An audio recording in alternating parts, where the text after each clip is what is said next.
My name is Dr. Nancy Little. I'm a licensed Unity teacher. If you don't know what that means, you can talk to me afterwards. And it's my joy to get to speak at various Unity communities, this being one of my favorite places to be. And can you just affirm with me? I'll say it first, then you can say it after. I am in the right place at the right time right now. Together, I am at the right place at the right time right now. Yes, you are. And we will explore more about what that means throughout the service today. Now, I gave you a couple of handouts. Those of you who know me know that I am a teacher at heart. And I wanted to give you some information that may be meaningful and useful to you. First is a calendar. And I know you have all sorts of calendars that provide structure for your days and keep you on target. But this one is unique in that it is from an organization called the Greater Good Science Center. I have fallen in love with this website. If you like this calendar, you can continue to print them off all year long. And it gives you opportunities to do something meaningful and really loving for yourself and for those around you. It gives you a little opportunity to be reflective and tune in. So let's just see what the one for today is. Today's the 12th, and you've probably already done it. It says, go outdoors in the sun. See, they're not challenging, they're just opportunities to step into something that will be energizing and loving for you. Now, the other part is something that I found while I was doing some research. You may have already done something like this. It's from a woman who has a website that I'll have to think about for a second. But basically, she loves aloha, like my spiritual, my Unity spiritual community that is an alternative ministry is called Unity Spirit of Aloha. So again, more about the words. And why is that important? Because we know that what we set in our mind carries tremendous power. It impacts how we live our lives. It impacts how we approach each day. Last week, at another Unity community, I led a white stone service, and I know you all did one here too. I have my stone with me today. I have kept it close to my heart. I haven't printed it out and put it on all my mirrors and all that yet, but it is vivid in my awareness. And I am finding it very useful and helpful. So that's step one. But now we need to move into step two. So what do you do after you have your white stone? Some people put them in a drawer, never find them again, don't think about it. The first time I ever did one, they had pencils for us to write our word on.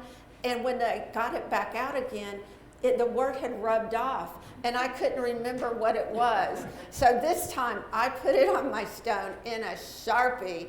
I did not want to lose my awareness of what I was really calling forth for myself and stepping into.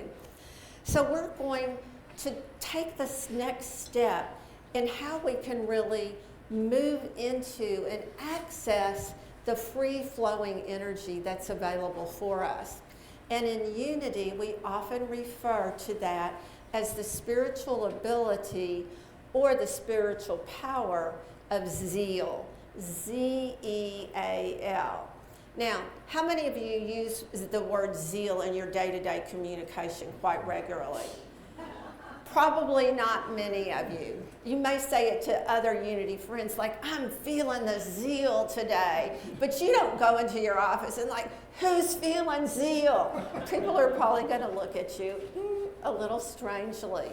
It's kind of an archaic word, but it has a lot of power. Now, when you look it up in the dictionary, they talk about words like eagerness and ardent interest in pursuit of something, or fervor. Now that sounds something maybe a little more commonplace that we can relate to. But I, being me, took the opportunity to come up with a whole list of words, and I cut them into little pieces of paper. And when you come up later to get your offering, to give your offering, or to put in your prayer request, I will invite you to just pick into the basket. They're on white cardstock, so you'll be able to firmly grab one and just pull it out and see what it is. Like I pulled out vivacity, like vivaciousness. I like the word vivacious. That fits me. And so maybe you'll get that word, or maybe you won't. Maybe there's about 34 or so in here. So take one and just roll with it. If you're not sure if it really suits you, just go with it. Take it for a while and play with it. So I wouldn't be doing a fair job as a Unity student, as an LUT, if I didn't share with you some of the definitions that our Unity co-founder, Charles Fillmore, shared, or some of the ideas, the concepts, the images he shared about Zeal. So the first is that zeal is a power that generates interest and engages the creative energy of the universe. He said, zeal is the inner fire of the soul. Can you feel that? That inner fire, that passion that burns, that urges, he says, man onward. I say humans onward. We'll update it a bit. Regardless of what the intellectual mind of caution and conservatism might have to say. So some of you are probably already having that experience with your word or with your intention for the new year and thinking, wow, that's pretty ambitious. Can I really continue to live into that? Can I really continue to take one step after another? Because there's a part of us that wants to keep us safe and protect us, and yet that may be limiting you from fully stepping into your full power. Zeal, he goes on to say, is the force that incites the winds, the tides, the storms. It urges the planets on its course and spurs the ant to greater exertion. I think the next time I see an ant, I'll think about it differently. It is the urge behind all things. It's the impulse to go forward. There are those of us that look forward with great anticipation to the new year, when we can turn the page, we can bring out a new calendar, we can start with a clean slate, we date and initial our new journal moving forward. We are fully embracing 2025. He says, still quoting Charles Fillmore, a person without zeal is like an engine without steam. You can tell the time that he lived, right? An electric motor without a current. And he said all of this in the 12 Powers of Man. So we have this delightful and delicious spiritual power of zeal that we can activate, and it helps us. There are so many potential challenges that lie in our path. I like to call them potholes. And we know there are potholes in our city. And there are potholes in every city, because for everybody, there are potential obstacles, right? The things that keep us from fully realizing who we are and what we've come here to do. So let's consider the words of Thomas Merton, who was an American monk, a writer, a theologian. And he lived between 1915 and 1968. Some of you probably know who he is. Others of you, this may be a new person. And he observed this in his lifetime, that modern society is stuck in a cycle of overwork and constant activity. He passed in 1968. Right? Okay, so things were nowhere like they are today. He said, We've spent decades trying to do all the things, say yes to all the people, meet all the goals. And many of us still are on that cycle, that repetitive treadmill or hamster wheel, or however you want to conceptualize it. Yet, we have choices. We have options. We can make our own decisions. And even if we've done it for a long time a certain way, yes, we know through neuroscience and neuroplasticity that we can make changes. We can make new decisions. We are here on this planet to evolve, to live more fully into our true purpose. But here's the problem. If we're constantly saying yes to everything, and a lot of us are yes people. We were taught it was polite to give and to be agreeable. But if we say yes to everything out here, who are we not saying yes to? Ourselves. And we matter. We matter. How we treat ourselves is fundamentally important, and how we express energy and enthusiasm and vivacity and zeal and all the other words that go along with it. What would happen differently if we made ourselves the priority rather than just kind of an afterthought? How would our lives change? How would our relationships change? What about our spirituality? Imagine if we gave ourselves that same time and attention as we put into figuring out what we're going to binge next on Netflix, or what the next new activity is for us to get involved in. We would be kinder to everybody. And we need to activate that power of zeal, because it is, as Charles Fillmore said, that impetus for forward movement. And if we want to continue to grow and evolve, we have to invest in ourselves. We have to pause long enough to access zeal. So what happened last week? For many of us in the Dallas area, I know I heard that Rachel didn't get snow or ice, but most of us got something, right? Businesses closed, restaurants closed, medical offices closed, everything kind of was paralyzed. So what did that offer us the opportunity to do? Go inward, be quiet. There's nothing to me like a soft snow to really activate that sense of peace.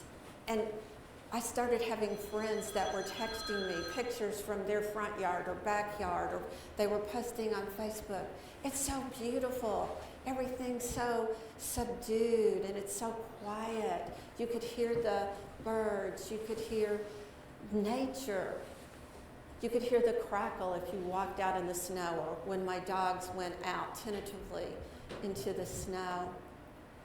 It gave us an opportunity to pause. We always have a choice of how we spend that bonus time. Some of us secretly hope that there is some bonus time that comes to us, right? Like, oh, if somebody cancels, well, that's a good thing. That'll free up that hour. Or if something else gets moved, okay, I have some time. But then a lot of times my least favorite term in the world is kill time. Why would you want to kill time? Time is such a precious gift. Every moment that we are alive gives us an opportunity to engage, to nurture, to grow, to extend the loving kindness that we so generously offer others to ourselves as well. So in my book, which some of you know of and others may not, Energy Sparks to Recharge, Refresh, and Revitalize, I published this little tip book in May of 2020. You remember, I'm sure, what was happening in May of 2020. We were on somewhat of a pause, right? We were limited, many of us felt limited or took it seriously and put limits on ourselves about where we went and what we did. I did not expect this to be the time my book was released, because I had all these events planned at these public venues that never materialized. But the good thing was there are 52 different tips in here to help you fully lean in during that quiet time. And there are words like restore, refuel, release, refresh, recharge, resolve, rejuvenate, radiate, recirculate, revitalize. You can tell I like RE words, right? I like alliteration. Those are some of the ways that we can really accelerate and amplify the power of zeal. But we have to invite it. We have to allow it. We have to be intentional about it. You know, if we could all master kind of the art of doing nothing, right? Just, what are you doing today? Oh, nothing. And be happy about it and be celebratory about it. We have this tendency to want to say, well, I've cleaned out my closet and I've emptied 3 drawers and I've cooked up a new recipe and da-da-da-da-da-da-da. But what if we could just be truly happy with being still? It's an art. It's not laziness. And I know if you had a mom like mine, she didn't like me sitting around. She could give me something to do. But I like to lay on the floor and look at the ceiling and try to imagine things in different dimensions and see things from different angles. I like to create. I like to read. I like to travel to distant places. That wasn't her thing. But when we can rest, when we can recharge, when we can take care of ourselves at a core level, we have so many gifts that flow to us. Do we not? But we have to be willing to be there and be present. Just to be without any expectation to do. Because back in the 80s, I became familiar with a man named Dr. Terry Kellogg, and he was a pioneer in the chemical dependency field.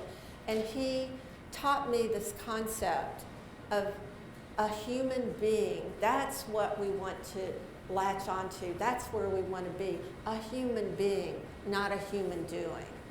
Because if we convince ourselves that we're really so busy and so running around, we don't take advantage of the opportunity to just be. When we're more quiet, we can also honor our bodies. You all probably know that almost all prayer requests to Silent Unity, and many that we get in our own spiritual communities, have something to do with health. And what if we tuned in more to our own bodies and noticed what was happening? So that when we saw these red flags or when we experienced something that felt uncomfortable, that we would be more kind and loving, that we would listen to our body when it gave us whispers and didn't wait for it to scream at us till we were in some sort of a health emergency, right? So we can honor our body.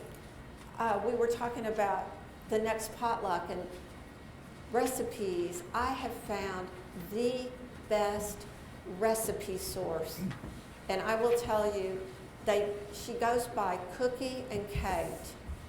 Cookie and Kate. If you want to know, talk to me later. She is vegetarian. All her recipes are the simplest, the most nourishing, the easiest. She has videos and pictures and step-by-step.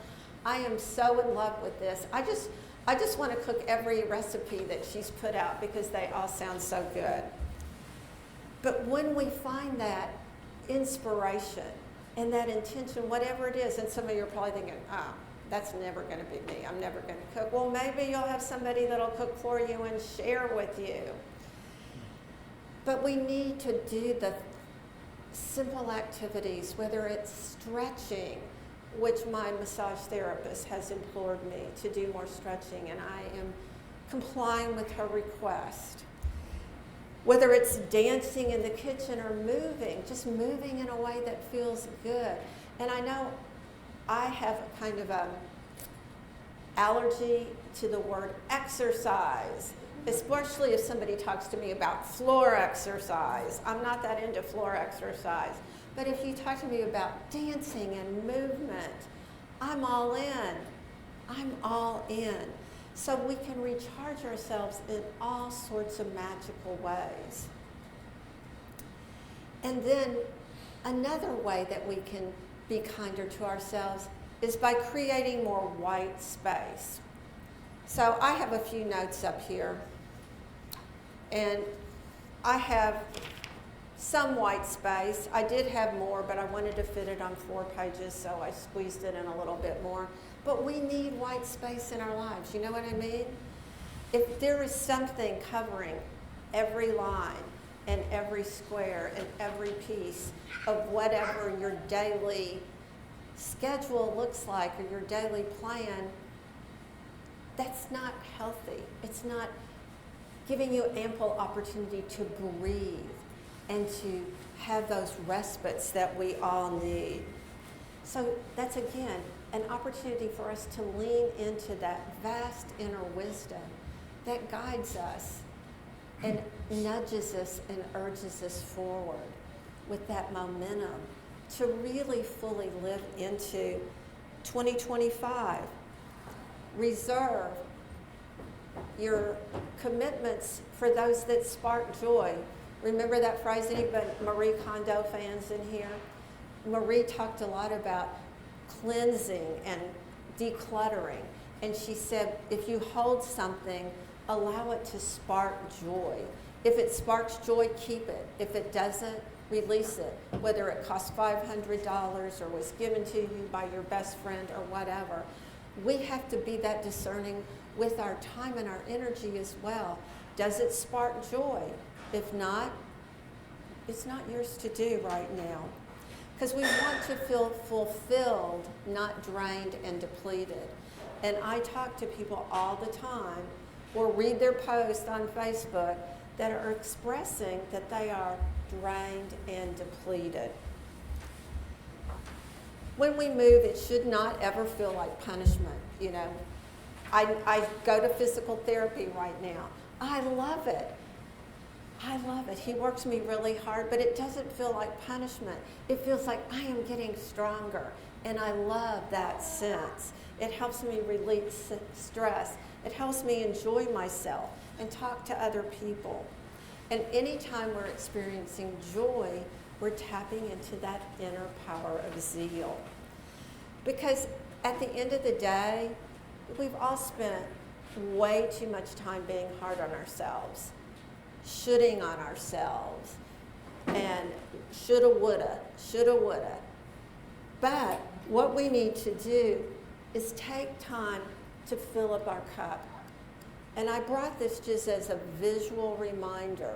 I wanted to leave an image with you and for you. Find your most beautiful cup, whatever material it's made of, whatever shape or size, and think about how intentionally you're going to be filling up your cup in the weeks ahead, the months ahead, and think, does this bring me joy? I'm going to fill up my cup up with the things that bring me joy. And there's an unlimited amount of joy that I can put in here, but there's no room for anything else. No room for pain, no room for self-doubt, no room for self-abuse or negativity. Remember, those were the things that we released on New Year's Eve, if you participated in a burning ball. And if you didn't, it's not too late. You can do it on January 12th just as easily as you could do it on December 31st. Fill up your cup. We need you. We need each other right now. We are all here together today for a reason. I feel blessed to be a part of this community and to see your beautiful, radiant faces nodding at me and smiling back at me. Take care of yourself, and we will continue to move down this path of greater zeal and to accelerating our momentum, because we want to be vitally alive. Vitally Alive is the title of my talk today. Is it up there? Yes, it is. Bringing energy and enthusiasm into the new year. My personal motto for the last probably 20 years or more has been vitally alive till 105. And if you want that, go for it. You can borrow it, you can steal it, you can adopt it as your own. If you want to make it something else, that's okay too. I did a little assessment, one more quick tidbit, that told me that I should live to be 109. I'm like, dang, I've been shorting myself all this time. But what we want to do is make the most of the days we have. And I look forward to hearing your stories and your sharing about what you're doing to bring more zeal, more excitement, more enthusiasm, and more love into your life. Namaste. All right, so you're going to have to bear with me. All right, that's the slide I want. But before we start, let's do a little joke here, okay? It's always good laughter. All right, so there